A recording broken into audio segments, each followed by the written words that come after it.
major city in Iraq, Ramadi. It gets overrun by ISIL, and the administration says, well, it's just a temporary setback. It's 70 miles from Baghdad. It's time for the president to get serious about this threat to Americans and our allies all around the world. House Speaker John Boehner calling on our president to, quote, get serious about fighting ISIS as the U.S. and our allies hope to conduct more airstrikes in an effort to reclaim the fallen city of Ramadi. As it turns out, since taking the city, ISIS has tightened its grip, flying black flags on buildings and freeing prisoners. According to witnesses, ISIS flags are flying over the main mosque, government offices, and other prominent buildings. In addition to that, we understand more than 40,000 people have fled the city. Joining us now to talk about it, Skyping in from California, where she is a research fellow for the Hoover Institution, we welcome Kori Schake. And from Newsmax, Washington, once again, my good friend and former colleague, Michael Patrick Flanagan, who is with us. To you both, welcome to Newsmax Prime. Kori, let's start with the administration calling this, quote, a setback. But is the U.S. strategy failing in Iraq?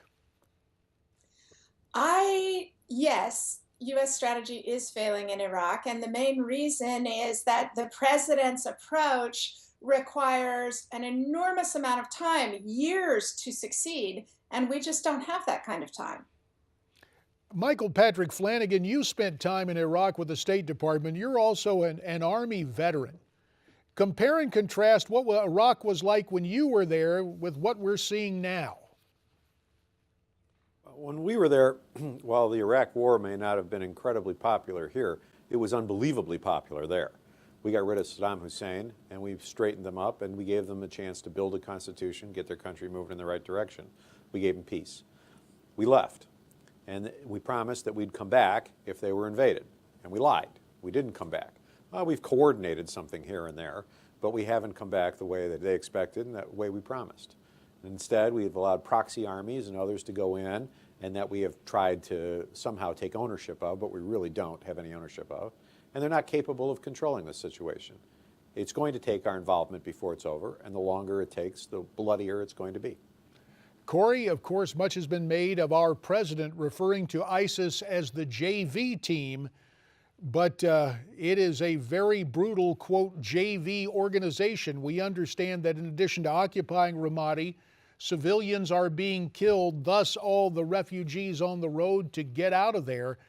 How long will it be before ISIS is completely entrenched there, or do they now pretty much have control, I mean an ironclad control on Ramadi?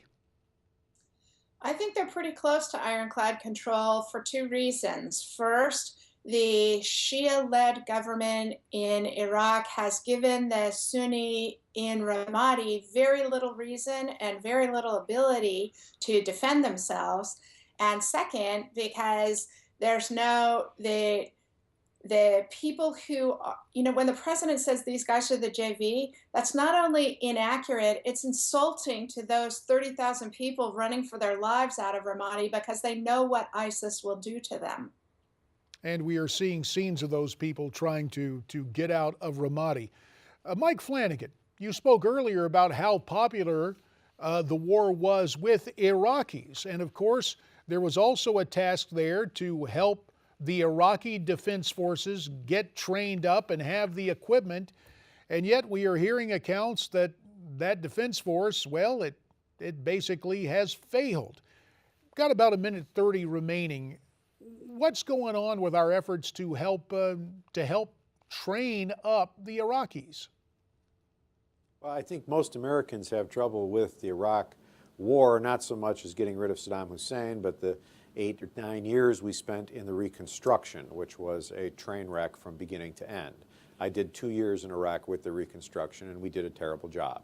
We spent billions, hundreds of billions, some estimate trillions, and we didn't do a very good job before we left. The Iraq Army was trained by our Army in bits and pieces as soldiers rotated in and out, and there was no focused or really capable effort to leave them in a stood-up position. And I tell you, I don't think that they're going to benefit more from our just sending over trainers and other things. We're going to have to go in and straighten this out. We used to be very popular among the Iraqis. This is not so much true anymore, particularly as we have failed to live up to our promises and left them to the terrorists, or worse, to their neighbors. Apart from a few analysts from the Pentagon, Iran is not welcome in Iraq. It's a foreign power, and the Iraqis are very upset about having to have them in their country fighting their fight with them instead of us, who they'd much rather have. Michael Patrick Flanagan, we thank you, checking in from Newsmax, Washington, and Kori Schake from the Hoover Institute there in California. We hope to have you both back soon to talk about this again, and right now you have our thanks. Well, you heard what Kori and what Mike had to say. What's your evaluation of the situation in Iraq and what needs to be done? Why don't you let me know via email? There's also Facebook and Twitter. We're coming back.